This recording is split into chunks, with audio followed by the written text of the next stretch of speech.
ፓብሎ ኤስኮባር የዓለማችን እጅግ ጨካኝና ሚሊዮነር የነበረው የእጽ ንጉሥ፣ በሺዎች የሚቆጠሩ ሰዎችን የገደለ፣ መንግስትን ሳይቀር የተፋለመና ማንም ያልደፈረው ዝነኛ ሰው ነው።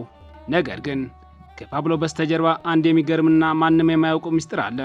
የገዳይና ብዙዎች የሚፈሩት ሰው፣ ራሱ የሚንቀጠቀጥላት፣ የእጽ ንግድና መንገድ ሀብላ ያስተማረችው፣ ስሟን ሲሰማ የሚፈራት አንዲት ሴት ነበረች። ፓብሎ ኤስኮባር በአንድ ቀን ጓደኞቹ እንዲህ ብለው ጠየቁት። ዓለም ውስጥ ካሉ ማፊያዎች ማን ያስፈራሃል አሉት። መልሱ ግን ማንም ያልጠበቀው፣ ብዙዎችን ያስገረመና ያስደነገጠ ነበር። ፓብሎ ለጠየቁት ጓደኞቹ እንዲህ አላቸው። እኔ የምፈራው ብቸኛው ሰው ግሪሴልዳ ብላንኮ የምትባል ሴት ናት አላቸው። ግሪሴልዳ ብላንኮ ማን ናት? ብዙዎች የሚፈሯትስ ማን ስለሆነች ነው? እሷስ አጭር ቁመት ያላት የዋህ የምትመስል ናት። አልተሳካላትም እንጂ በአሜሪካ ተደርጎ የማያውቅ የታዋቂው የአሜሪካ ፕሬዚደንት ጆን ኤፍ ኬኔዲ ልጅ አግታ ለመውሰድ የሞከረች ሴት፣ በጣም ጨካኝና ደፋር፣ ገና በ11 ዓመቷ የጎረቤታቸው ልጅ አግታ ወላጆቹ ገንዘብ የጠየቀች። ታሪኳ ማለቂያ የለውም። የዓለማችን ግዙፉ የፊልም ኢንዱስትሪ ሆሊውድ በእሷ ታሪክ ላይ 5 እና ከዚያ በላይ ፊልሞችን ለመስራት ተገደዋል።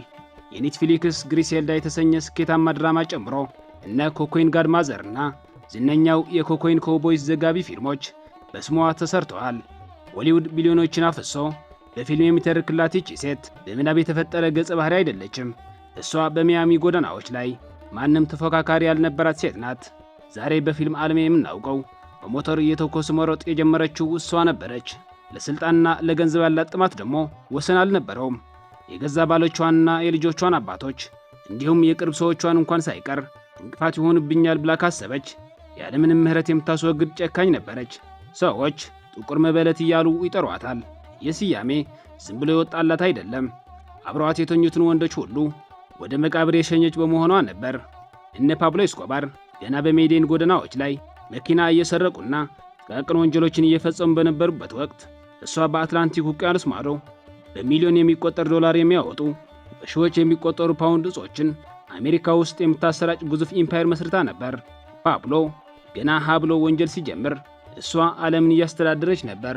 በርካታ ሴቶችን በአደንዛዥ እጽ ንግድ በመሰማራት እንደ ኮኮይን ያሉ አደንዛዥ እጾች በጡት ማስያዣና በውስጥ ልብሳቸው ሳይቀር ይዘው ድንበር ጥሰው እንዲገቡ በማድረግ የአሜሪካ መንግስት የራስ ህመም የሆነች ሴት ነበረች። ይህች ሴት ማን ነበረች? በኮሎምቢያ ውስጥ ካለ ድሃና ጥቃት ከሚፈጸምበት ልጅነት ተነስታ እንዴት አሜሪካ ውስጥ ቢሊዮነር የእጽ ንግሥት ለመሆን ቻለች? ከህግስ ለረጅም ጊዜ እንዴት ልታመልጥ ቻለች? እንዴትስ ልትያዝ ቻለች? ዛሬ በዚህ ቪዲዮ የግሪሴልዳ ብላንኮን አስደንጋጭና የሚገርም የህይወት ታሪክ ከኮሎምቢያ ድሃ ሰፈር ተነስታ የዓለም አስፈሪዋ ሴት እስከሆነችበት ድረስ ያለውን አጀብ የሚያስብል ታሪክ እናያለን። ለቻናሌ አዲስ የሆናችሁ ቻናሌ ሳብስክራይብ፣ ቪዲዮውን ደግሞ ላይክ በማድረግ እንድትጀምሩት እየጋበዝኩኝ ወደ ዘብላክ ቪዲዮ ወይም ግሪሴልዳ ብላንኮ ታሪክ እንሄዳለን። አብራችሁን ቆዩ። ግሪሴልዳ ብላንኮ በ1980ዎቹና 90ዎቹ የዓለምን የእጽ ንግድ የተቆጣጠረው እነ ፓብሎ ኤስኮባር የሚገኙበት የሜዴን ካርቴል ቡድን መስራቾች አንዷ ነበረች።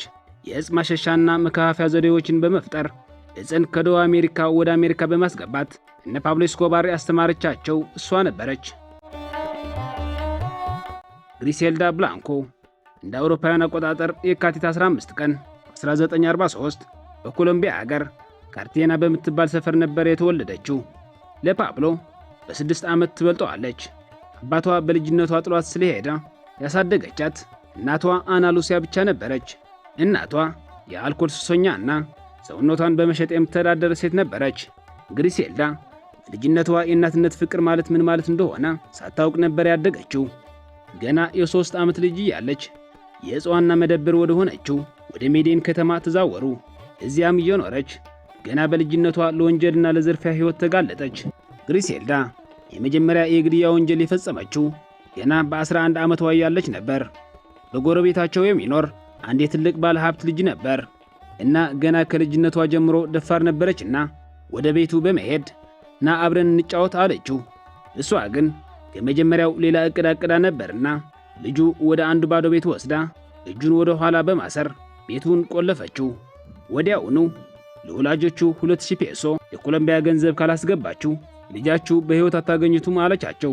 ወላጆቹ ገንዘቡ ሳይልኩ ቀረና ልጁ ታስሮ እያለ ግንባሩን በሽጉጥ ብላ ገደለችው። ሽጉጡ ገና ከልጅነቷ ከየት አገኘችው እንዳትሉ ከእናቷ ጋር የሚተኙ ሽፍታዎች ነበሩና ተኝተው ያሉ ሽጉጥን ሰርቃ ያ ነገር አደረገችው።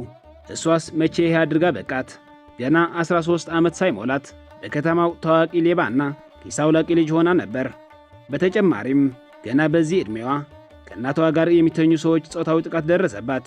እሷን ከሚደርስባት ጥቃት ለማምለጥ ከቤቷ ጠፋች። ከቤቷ ጠፍታም የኪስ አውላቂነት ሥራዋን ለወራት አጠናክራ ቀጠለችው። 14 ዓመቷ ሲሞላት ከሰዎች ኪስ የዘረፈችው ገንዘብ ራሷን ለማስተዳደር በቂ እንዳልሆነ ተረዳች እና ማንም ያልጠበቀውን ሰውነቷን ሽጣ ብዙ ገንዘብ ማግኘት እንደምትችል ተረዳች። ምንም ሳታቅማማ አደረገችው። በዚህ ሥራ ላይ ስትሰራ በ14 ዓመቷ ካርሎስ ትሩጅሎ የተባለ አንድ ወጣት ተዋወቀች። ትሩጅሎ የሐሰት ሰነዶችን በመዘጋጀትና ሕገወጥ ሰነዶችን ራሱ እየሠራ ወደ አሜሪካ በማስገባት የሚታወቅ አንድ ትንሽ ወንጀለኛ ነበር። በእሱ አማካኝነት የፓስፖርት ፎርጀሪ እንዴት እንደሚሠራ፣ የእጽ ዝውውሮችና የሰዎች ሕገወጥ ዝውውሮች እንዴት እንደሚከናወን ከሱ ተማረች። ከሱ ጋር አብረው የራሳቸው የወንጀል ንግድ ጀመሩ። ይሄ ሁሉ ስታደርግ ግሪሴልዳ የ14 ዓመት ልጅ ነበረች። ከወጣቱ ጋር ግንኙነታቸው ለ4 ዓመታት ቀጠለና በ18 ዓመቷ ተጋቡ። በ9 ዓመታት ውስጥ 3 ወንድ ልጆችን ወለዱ። ነገር ግን ግሪሴልዳ አንድ ችግር ነበራት። ችግሩም ገንዘብ በጣም ትወድ ነበር። ለገንዘብ ስትል ማንኛውም ነገር ታደርጋለች። ሁሉም ነገር ያለ ገደብ በራሷ ማድረግ ትፈልጋለች። በሰባዎቹ መጀመሪያ ላይ ብላንኮ አልቤርቶ ብራቮ የተባለ የኮኬና አከፋፋይ በድብቅ ግንኙነት ጀመሩ። ወዲያውኑ የልጆቿ አባት ትሩጅሎ እንዳያደናቅፋት ሰጋችና ሳታቅማማ የገዛ ባሏ በመርዝ ገደለችው። ይህን ካደረገች በኋላ በባሏ ተይዞ የነበረ የዕፅ አዘዋዋሪነት ሙሉ ስልጣኑን በእጇ ላይ አደረገች። ሴትየዋ ምንም ሰብአዊነት የሚባል ነገር አልነበራትም። እነ ፓብሎ የነበራቸው ሰብአዊነት የሚታወቅ ቢሆንም የዚህ ሴት አስተሳሰብ ግን ተቃራኒ ነበር። ባሏ ከገደለችው ትንሽ ሳትቆይ አልቤርቶ ብራቮ ወዲያውኑ አገባችው። እያንዳንዱ እርምጃዋ በጥንቃቄና በብልሃት ነበር የምታደርገው። ገና ከጅምሩ በኢኮኖሚ ሆነ እሷን የሚያግዟትና የሚጠቅሟትን ወንዶች መርጣ ግንኙነት መሰረት ነበር። ብራቮ ስታገባው እሱ ዕፅ አዘዋዋሪ ብቻ ነበር። እሷ ደግሞ ሰዎችን በሕገወጥ መንገድ በማዘዋወር ሥራ ነበር። ሁለታቸው ሲገናኙ ደግሞ እሳት ተፈጠረ። ይህን አጋጣሚ በመጠቀም አሜሪካ ውስጥ የራሷ ግዛት የመገንባት ትልቅ ዕቅድ አቀደች። ይህ ዕቅዷ ለማሳካትም እሷ ብራቮና ከብላንኮ 3 ልጆች ጋር ከኮሎምቢያ ወደ አሜሪካ በመጓዝ በኒውዮርክ ከተማ መኖር ጀመሩ። በዚህ ሰዓት ማንም ሰው የሌለው የኮካይን ዕፅ በአሜሪካ ውስጥ መሸጥ ጀመሩ። ከኮሎምቢያ ጋር ቀጥተኛ ግንኙነት ስለነበራቸው ስራቸው የተሳካ ሆነላቸው። ይህ ድርጊቷ ግሪሴልዳ ብላንኮን ከፓብሎ ኤስኮባር በፊት የሜድሊን ካርቴል ምርትን ወደ አሜሪካ የላከች የመጀመሪያዋ የኮሎምቢያ የዕፅ መሪ ያደረጋት። በዚህ ጊዜ የነበራት ትልቁ ችግር ንግዱ በጣም ጥሩ ከመሆኑ የተነሳ ትልቁ ፈተና ኮካይኑ ማን ይገዛዋል ሳይሆን ፍላጎቱን ለማሟላት በቂ ኮካይን እንዴት ማምጣት ይቻላል የሚለው ብቻ ነበር። ይህ ችግር ለመፍታት አሰበችና አንድ ዘዴ ፈጠረች። በዚህ ጊዜ የጉምሩክ ሰራተኞች በሻንጣ ውስጥ የሚገኘው ዕፅ እየፈተሹ ይይዙ ነበር። ግሪሴልዳ ግን በጣም ተንኮለኛ ስለነበረች አዳዲስ ዘዴዎችን ፈጠረች። ሜድሊን ውስጥ የውስጥ ልብስ መሸጫ ሱቆች ስለነበሯት ኮካይን መደበቅ የሚችሉ የውስጥ ልብሶችን ራሷ ዲዛይን አደረገች። ቆንጆ ቆንጆ ሴቶችን መርጣ በማሰልጠን ይህን ልብስ አልብሳ በንግድ አውሮፕላን ከአሜሪካ ወደ ኮሎምቢያ ትልካቸዋለች። ሴቶችም በውስጥ ልብሳቸው ኮካይን ደብቀው ወደ አሜሪካ ይመለሳሉ። ሴቶቹም የተመረጡ ስለነበሩ እየተሽኮረመሙ የጉምሩክ ሰራተኞች ትኩረታቸው እንዲበታተን ያደርጉ ነበር። በውስጥ ልብሳቸው በተለይም በጡት ማስያዣ ውስጥ በየቀኑ በኪሎ የሚቆጠር ኮካይን ወደ አገር ውስጥ ይገባ ነበር። ይህ ማንም ሊያስበው የማይችል ዘዴ በኒውዮርክ የነበረውን የማፊያ ቁጥጥር በማንቀጥቀጥ በቀን በሚሊዮን የሚቆጠር ዶላር ያስገኝላቸው ነበር። ይህ ጥምረታቸው በ1970ዎቹ አሜሪካን ያናወጠ ታይቶ የማይታወቅ የወንጀል ማዕበልን ፈጠረ። እንደ አውሮፓውያን አቆጣጠር በ1975 የአሜሪካ ባለሥልጣናት የብላንኮን የዕፅ መረብ ደረሱበት። የኒውዮርክ ፖሊስና የአሜሪካ የፌዴራል ወኪሎች ኦፕሬሽን ባንሺ የተባለ ብላንኮና አጋሮቿ ለአንዴና ለመጨረሻ ለማጥፋት ድብቅ ኦፕሬሽን አቋቋሙ። ብዙም ሳይቆይ ብላንኮና ብራቮን ጨምሮ ከ39 ተባባሪዎቿ ጋር ክስ ተመሰረተባቸው። ብዙዎች የብላንኮ ጊዜ አበቃ፣ ከአሁን በኋላ እስር ቤት ውስጥ ትማቅቃለች ብለው አስበው ነበር። ነገር ግን ግሪሴልዳ ብላንኮ ወደ እስር ቤት ማን ነው የሚገባው አለች። ሴትየዋ ከማንም በላይ ንቁና ተጣጣፊ ነበረችና ሁሌም ዝግጁ የሆነ የራሷ የማምለጫ መንገድ ነበራት። ለ24 ሰዓት በተጠንቀቅ የሚጠባበቃት ነዳጅ የተሞላ የግል ጄት ሁሌም ከደጇ አይጠፋም። ፖሊሶች ወደ ቤቷ እንደሚመጡ ጥቆማ ደረሰባትና ለኒውዮርክ ፖሊሶች እግር ብሉ በማለት የግል ጄቷን አስነስታ ኮሎምቢያ ገባች። ነገር ግን ኮሎምቢያ ከገባች በኋላም ስራዋ አላቆመችም። ጥንዶቹ የስራቸው ከቦጎታ ሆነው መብራት ቀጠሉ። ነገር ግን ብላንኮ አንድ ቀን የሂሳብ ደብተር ስታገላብጥ አንድ ችግር እንዳለ ተመለከተች። በሚሊዮን የሚቆጠር ዶላር እንደጠፋ አወቀች። እሷም አንድ ሰው ጠረጠረች። እሷን ሊደፍር የሚችል ሰው አንድ ሰው ብቻ ነበር፣ ባለቤቷ። ሴትየዋ በገንዘብ የሚመጣት ድርድር የሚባል ነገር አታውቅም። ባለቤቷ ስለ ገንዘብ ልትጠይቀው በከተማው የሚገኝ የአንድ ሆቴል ፓርኪንግ ተገናኙ። በመሃላቸው ግጭት ተፈጠረ። ባለቤቷን ከ6 ጠባቂዎች ጋር እዚያው በቆሙበት ተኩሳ ገደለቻቸው። እሷ ግን በአንድ ጥይት ተመታ ተረፈች። ብዙ ሳትቆይ እንደ አውሮፓውያን አቆጣጠር በ1978 ዓመተ ምህረት ታሬስ ፑልቬዳ የተባለ የባንክ ዘራፊ አገባች። ከሱም 4ኛ ልጇን ወለደች። ስሙንም ማይክል ኮርሊዮን ብላ ሰየመችው። ብላንኮ በዚህ ጊዜ በአገሯ ኮሎምቢያ ሆና የምትሰራው ገንዘብ እንደ አሜሪካ አልሆነላትምና ወደ አሜሪካ ሚያሚ የቬንዙዋላ የሐሰት ፓስፖርት አዘጋጅታ በ1970ዎቹ መጨረሻ ላይ ሰተት ብላ ገባች። እዚህ በምትኖርበት ሰዓት ሀብቷ ሞልቶ ፈሰሰ። በወር እስከ 90 ሚሊዮን ዶላር ገቢ ታገኝ ነበር። ብላንኮ ድርጅቷን የምትመራው በፍርሃትና በጭካኔ ነበር። ተቀናቃኞቿን ለመግደል በሞተር ብስክሌት እየነዱ መተኮስ ወይም ድራይቭ ባይ ሹቲንግ ለመጀመሪያ ጊዜ የፈጠረችው እሷ ነበረች። ተቀናቃኞቿን በዚህ ዘዴ ተጠቅማ ያለ ምህረት ትገድላለች። ሁሉም ጠላቶቿ በስቃይ ነበር የምትገድላቸው። የአንድን ሰው ቤተሰብ ስትገድል የቤት እንስሳ ጭምር አታተርፍም ነበር። በአንድ ዓመት ጠቅላላ ሀብቷ 2 ቢሊዮን ዶላር ይገመት ነበር። የቅንጦት ነገር የእሷ መለያዎች ነበሩ። ሌክዠሪ ቤቶች፣ በጊዜው የነበሩ የቅንጦት መኪናዎች፣ የራሷ የግል ጀት፣ የአልማዝ ማዕድን የተለጠፈባቸው የጌጣጌጥ ሽጉጦች ነበሯት። ሌላው ቀርቶ ሙሉ በሙሉ በወርቅ የተለበጠ ማክ 10 የሚባል ሽጉጥ ከእጇ አይለይም ነበር። ይህም በጣም ከምትወዳቸው ነገሮች አንዱ ነበር። ነገር ግን ሀብትና ዝና ሲመጣ አብሮ የሚመጣ ችግር አለ። ትዕቢትና የሰው ምክር አለመስማት። የራስህን ምርት በፍጹም አትጠቀም የሚለውን የዕፅ አከፋፋዮች ዋነኛ ሕግ ጣሰች። በዚህ ጊዜ ብላንኮ ራሷ ያመረተችው ከመጠን በላይ የኮካይን ዕፅ ትጠቀም ነበር።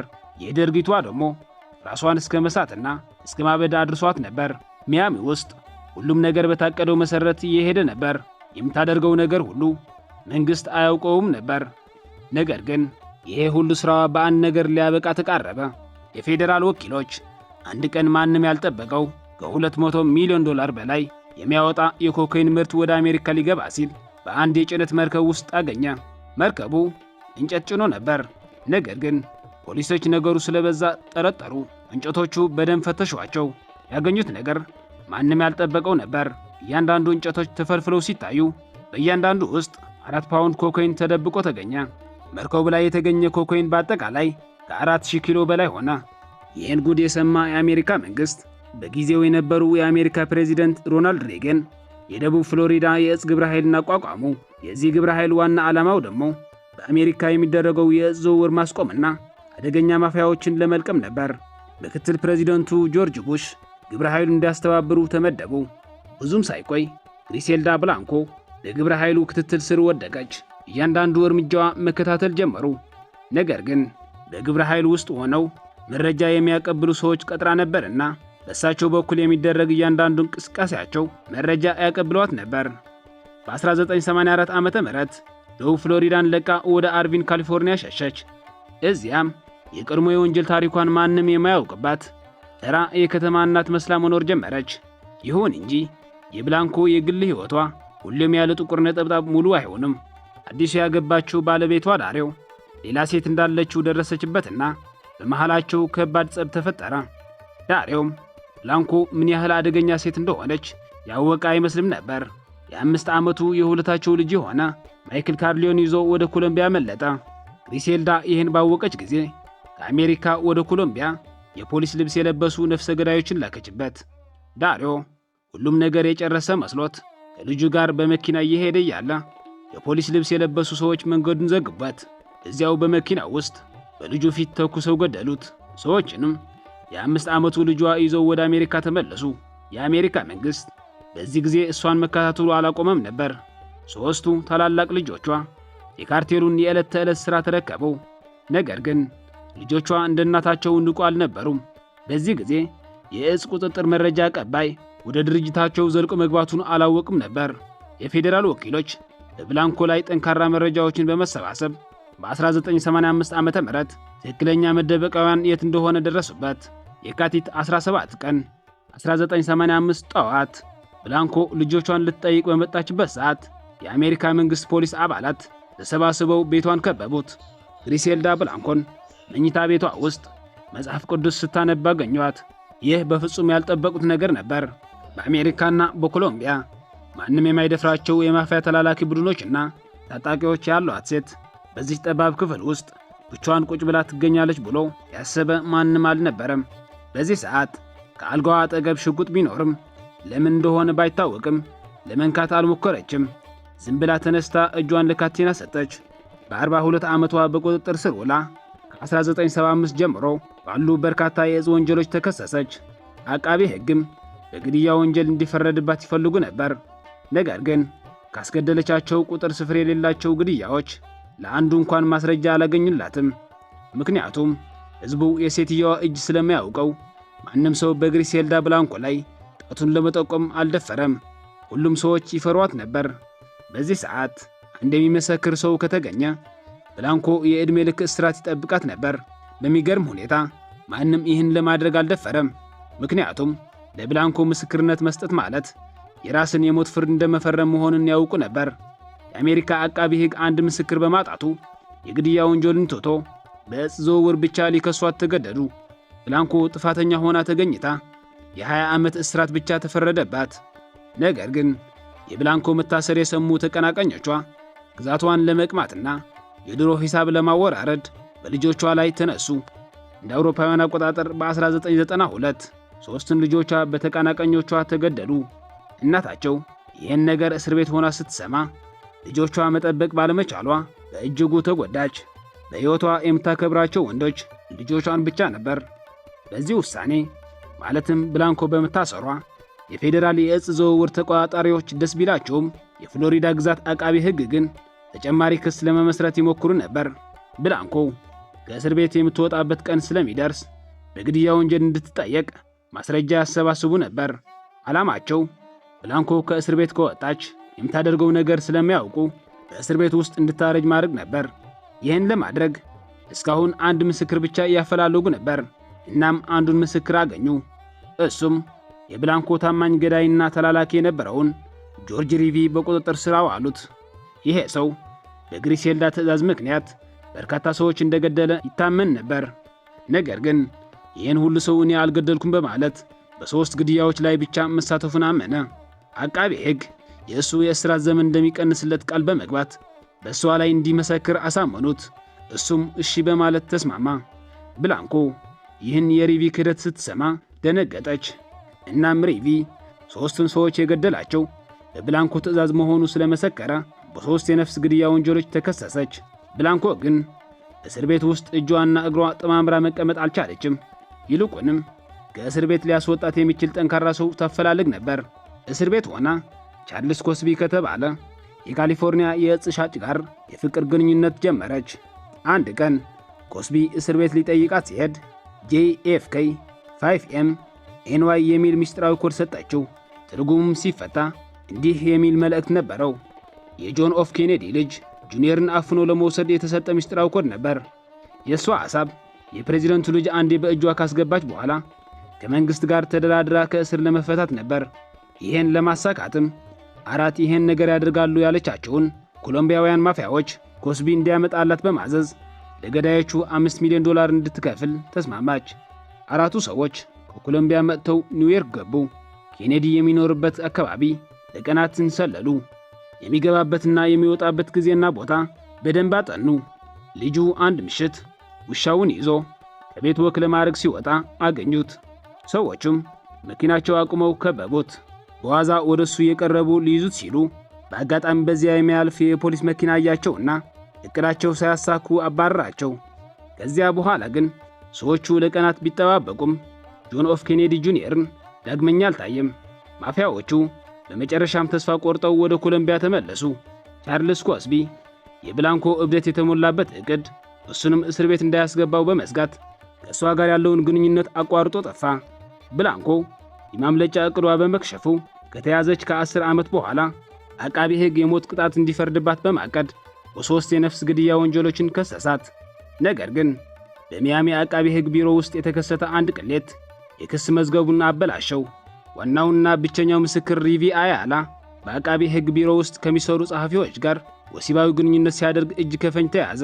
ይህ አጋጣሚ ለአቃቢ ሕጉ ትልቅ ኪሳራ ሆነ። ለብላንኮ ግን ያልታሰበ ሲሳይ ነበር። ምስክሩ ከአቃቢ ሕግ ቢሮ ጋር ያለው ግንኙነት አድላዊ ያደርገዋል በሚል የሪቪ አያላ ምስክርነት ተቀባይነት አጣ። በመጨረሻም ብላንኮ በሕገወጥ ዕፅ በመዛወር የተፈረደባት ፍርድ ጨርሳ እንደ አውሮፓውያን አቆጣጠር በ2004 ዓ.ም ከእስር ተፈታች። እሷ ከእስር መፈታቷ የሰሙ በርካታ ሰዎች ደነገጡ። የአሜሪካ ባለሥልጣናት አንድም ሰከንድ በአሜሪካ ምድር እንድትቆይ ስላልፈለጉ ወዲያውኑ ወደ ትውልድ አገሯ ኮሎምቢያ አባረሯት። ብዙዎች ብላንኮ ከእስር ከተፈታች በኋላ ከአሁን በኋላ አለቀልን አሉ። ብዙዎች ደግሞ የለም ብላንኮ እኛ ጋር ከመድረሷ በፊት በጠላቶቿ ትገደላለች አሉ። እሷ ግን ሁሉም አልሆነችም። ለ8 ዓመታት እንደማንኛውም ተራ ዜጋ እስከ 2012 ዓ.ም ድረስ በሰላም ኖረች። አንድ ቀን ብላንኮ እንደ አውሮፓውያን አቆጣጠር መስከረም 2012 ዓ.ም ሜዲሊን ውስጥ በአንድ ስጋ ቤት ስጋ ለመግዛት በወጣችበት ጊዜ አንድ ሞተር ብስክሌት ነጂ መጥቶ ጭንቅላቷ ላይ 2 ጊዜ ተኮሰባት። ብላንኮ ወደቀች። በዚያው ለዘላለሙ አሸለበች። ራሷ በፈጠረችው በሞተር እየነዱ መተኮስ ለራሷ መጥፊያዋ ሆነ። ሰይፍ የሚያነሱ በሰይፍ ይጠፋሉ የሚባለው በእሷ ላይ ደረሰ። ክቡራን ተከታዮቼ ለዛሬ የነበረን ታሪክ እዚህ ጋር ያበቃል። እስከ መጨረሻ ስለተከታተላችሁኝ ከልብ እያመሰገንኩኝ፣ ሳብስክራይብ ያላረጋችሁ ሳብስክራይብ አድርጉ። አመሰግናለሁ።